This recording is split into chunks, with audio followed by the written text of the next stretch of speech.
Bienvenido, es un placer recibirlo una vez más en este espacio dedicado a las ciencias médicas. Serán 12 minutos para compartir un tema interesante que ya comienza con la curiosidad de hoy.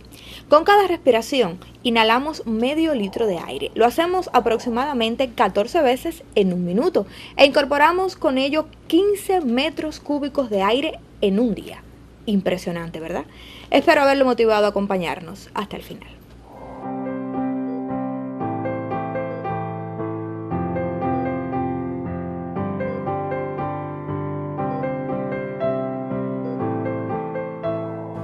La influenza aparece rápidamente alrededor del mundo en epidemias estacionales, generando gran impacto económico, sobre todo por los gastos que causa, tanto medicamentos, hospitalizaciones, incluso en la pérdida de la capacidad laboral de las personas afectadas. Por supuesto que nuestro país no escapa a las consecuencias de esta enfermedad y por eso es importante conocer de ella, para lo que recibo en el set de Visión Médica con muchísimo placer a la doctora Tamara Frías Fuentes, especialista de primer grado en Medicina General Integral, vicedirectora de Higiene y Epidemiología de la Policlínica número 2, Ángel Ortiz Vázquez. Bienvenida, doctora, al programa. Gracias por aceptar nuestra invitación. Gracias por invitarnos al programa.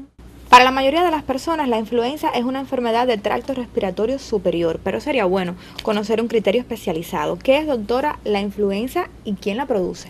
Bueno, la influenza es una enfermedad respiratoria, como bien dijiste, del tracto superior, del tracto respiratorio alto, nariz, garganta y laringe, muy contagiosa, ocasionada por el virus de la influenza, que existen 3 tipos de virus. Se dice que el virus de la influenza H1N1 es un virus que tiene alto contenido genético, que tiene una porción del virus de la gripe humana, una cepa del virus de la gripe aviar y 2 cepas de la gripe porcina.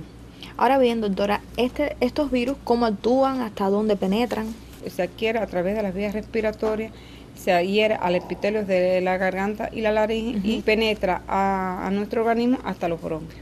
¿Y mediante qué vías podemos los humanos contraerlo? Se dice que se contrae a través de microgotas de saliva al estornudar, al toser, contacto de personas a personas, es decir, a la hora de darnos las manos con una persona enferma, a la hora de darnos un beso.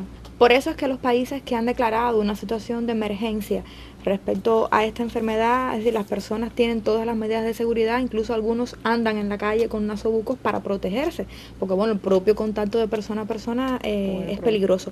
¿Cuál es el tiempo, doctora, de incubación del virus, su periodo de transmisibilidad? El tiempo de incubación generalmente son de 5 a 7 días.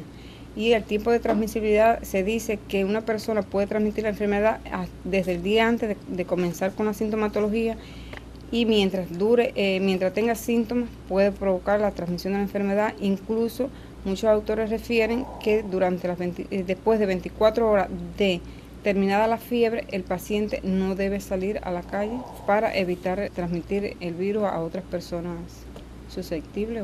Ya que me habla de la fiebre, que es uno de los principales síntomas, ¿qué otros signos o manifestaciones pueden hacernos pensar en la presencia de la enfermedad? Bueno, se dice que generalmente la fiebre es mayor de 38 grados Celsius, aparece ardor en la garganta, dolor de cabeza, malestar general, puede aparecer escalofrío, puede aparecer también vómitos, náuseas, dolores articulares y puede provocar, en dependencia del estado inmunológico de la persona, otra sintomatología ya de índole más grave. Bueno, ante cualquiera de estos síntomas, entonces, hay que acudir de inmediato al médico de la familia. Bueno, gracias por estas primeras consideraciones. Vamos a seguir hablando de esta enfermedad por su importancia, también conocida como influenza porcina o gripe del cerdo. Quédese con nosotros aquí, en Visión Médica.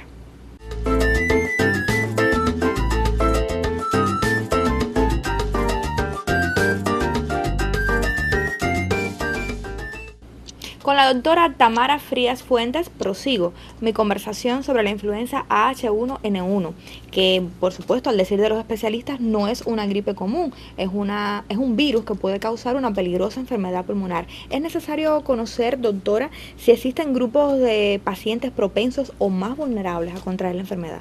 Sí, realmente todas las enfermedades, como enfermedades o patologías pueden provocar en algunos grupos específicos manifestaciones más graves de las enfermedades, como son los niños menores de 5 años haciendo énfasis en los menores de 1 año sobre todo, las gestantes, los pacientes adultos mayores, es decir, los pacientes mayores de 60 años o ancianos como comúnmente se conocen, los pacientes con enfermedades crónicas como diabéticos, los pacientes seropositivos al VIH, los enfermos de SIDA o cualquier enfermedad que produzca una inmunodepresión en pacientes. Aquellos pacientes que están en estadio terminal, ya sean porque son pacientes postrados crónicos o porque son pacientes que tengan una enfermedad, una neoplasia en estadio terminal, son más propensos a sufrir la enfermedad y a que la enfermedad le ocasione más daño, incluso pueden llevarlo hasta ocasionar la muerte en dependencia si no se atiende a tiempo cada uno de estos síntomas y si no se acude de inmediato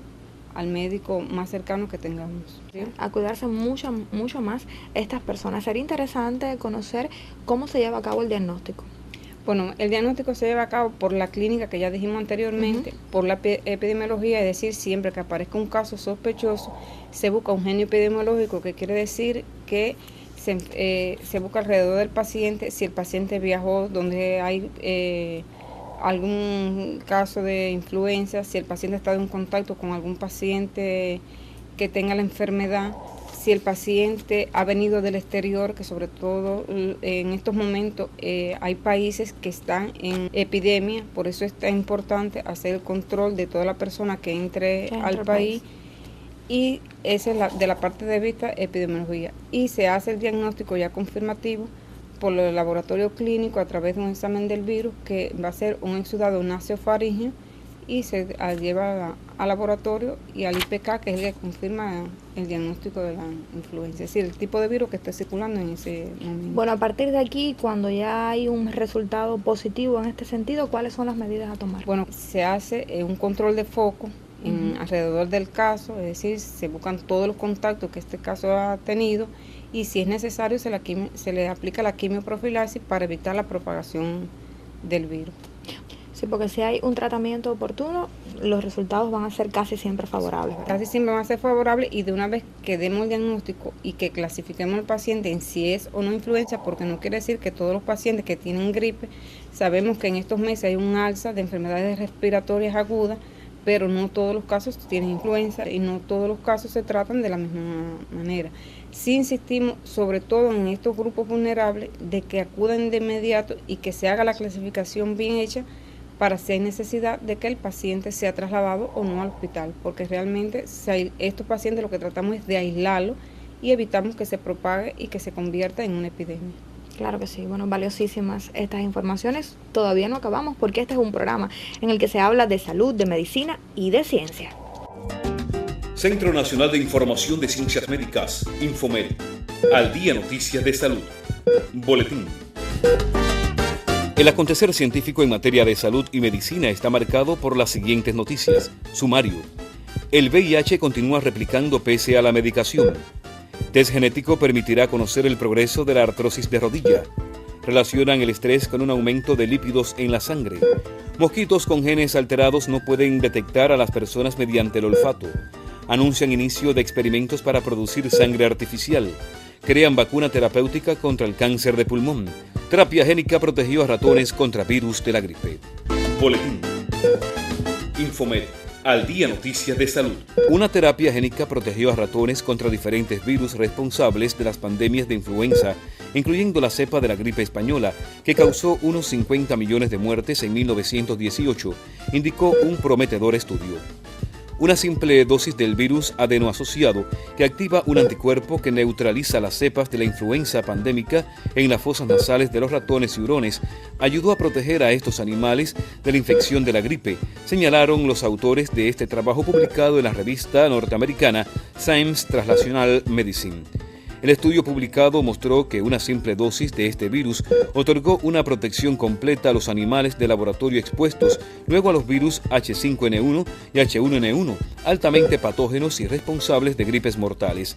Estas cepas se aislaron a partir de muestras asociadas con varias pandemias históricas, incluyendo las de 1918 y 2009. Los investigadores están trabajando con las diversas partes interesadas en el proyecto para acelerar el desarrollo de esta tecnología y explorar el potencial de los adenovirus como vector para obtener un antídoto biológico contra las armas químicas. En próximas emisiones volveremos al día con más de la ciencia, la medicina y la salud. Centro Nacional de Información de Ciencias Médicas, Infomed. Al día noticias de salud. Boletín. Hoy conversamos en Visión Médica sobre la influenza H1N1, una enfermedad que a los 165 días de iniciada abarcó los 5 continentes y provocó más de 4.500 muertes. En estos momentos, boletines de la Organización Mundial de la Salud reportan un incremento de la influenza y de la parainfluenza en Centroamérica y el Caribe. Es interesante en tal sentido, doctora, conocer cuáles son las medidas que pone en práctica nuestro Ministerio de Salud Pública para contrarrestar la enfermedad. Bueno, entre las medidas que ha puesto en práctica el Ministerio de Salud Pública, como dijimos anteriormente, es la protección de aquellos pacientes que son sospechosos de la enfermedad y que se le hace un diagnóstico oportuno. Se están dando actividades educativas en todas las comunidades, en brigadistas sanitarias, para evitar la propagación de la enfermedad. Y como dijimos, se aísla el paciente que sea sospechoso de la enfermedad o que ya tenga confirmado el diagnóstico de la enfermedad, porque bueno, realmente las medidas para evitar que esto ocurra son más bien medidas preventivas que debe tomar el propio individuo. En lo personal, en el núcleo familiar, ¿cuáles son las principales medidas Bueno, que habría las que tener principales en cuenta? medidas que debemos tomar es cubrir la nariz y la boca a la hora de toser, de estornudar, y hacerlo con un pañuelo o en su defecto con papel higiénico y desechar este material. Una vez que estornudemos o se produzca la tos, se debe lavar las manos frecuentemente con agua y jabón para evitar una recontaminación o una contaminación. Es necesario tomar todas las medidas y evitar el saludo de manos y besos. Claro. No quiere decir que ahora no vamos a saludarnos con las manos ni vamos a saludarnos con un beso, pero evitar sobre todo en aquellas personas enfermas, para evitar que esa persona llegue a un estado probable de la enfermedad o contagiar a la persona que realmente esté sana. Debemos lavarnos muy frecuentemente las manos con agua y jabón. Eso evitaría en gran medida la infección y por lo tanto las consecuencias que de ella se deriven. Utilizar el cloro, utilizar detergente a la hora de hacer desinfección de las mesetas, de los baños. Mantener limpio todos los objetos que una persona enferma lo toque, debemos de aplicarle medidas de desinfección. Debemos tener ventiladas nuestras viviendas, nuestros centros de trabajo, limpiar diariamente con agua y jabón, no sacudir con escoba. Hay que tratar de cuando se vaya a hacer una medida de desinfección o una medida de limpieza, sea con agua. Me queda claro que la higiene es un factor común para prevenir y contrarrestar cualquiera de las enfermedades que tiene mucha actualidad por estos días. Quisiera hacer, doctora, alguna recomendación final a los televidentes. La recomendación que queremos hacer es, teniendo en cuenta que es una enfermedad muy agresiva, que afecta mucho a la población en todo su sentido, tomar todas las medidas necesarias preventivas que dijimos anteriormente. Tenemos que acudir de inmediato a nuestros consultorios médicos de la familia que están preparados para recibir todo tipo de pacientes y sobre todo no automedicarse. Esto es muy importante porque los pacientes a veces comienzan entre ellos mismos. Yo tomé un antibiótico y se me quitó. No, los virus no llevan antibióticos. Por lo tanto, es importante que no se automediquen y que acudan de inmediato a nuestros consultorios médicos de familia y en su defecto, que sean horarios ya nocturnos, a nuestros policlínicos, al cuerpo de guardia más cercano que tengamos a nuestro alrededor. Y decir que es necesario que se acudan a estos centros primero para no provocar congestión en los hospitales y solamente llegue al hospital aquel caso que amerite una atención secundaria porque tenga que ser ingresado o no el paciente. Bueno, muchísimas gracias por esta valiosa información, por su presencia en Visión Médica, éxitos en su carrera profesional y que se repita la visita. Gracias a ustedes y nos volveremos a ver si es necesario. Claro que sí. Usted sabe que puede comunicarse con nosotros a través de nuestros canales telefónicos habituales, por el correo postal, electrónico, en la red de redes. Aquí lo vamos a estar esperando. Su criterio es importante. La influenza AH1N1 es un virus que afecta a las vías respiratorias. Se propaga de persona a persona al toser y al estornudar. El virus se transmite por el contacto con secreciones de enfermos depositadas en superficies y utensilios, el picaporte de una puerta, el mouse y el teclado de una computadora. Por ello, se recomienda extremar las medidas de higiene personal y colectiva, cubrirnos la boca al toser y estornudar y evitar el contacto con personas enfermas. Y muy importante, lavarnos las manos frecuentemente con agua y jabón.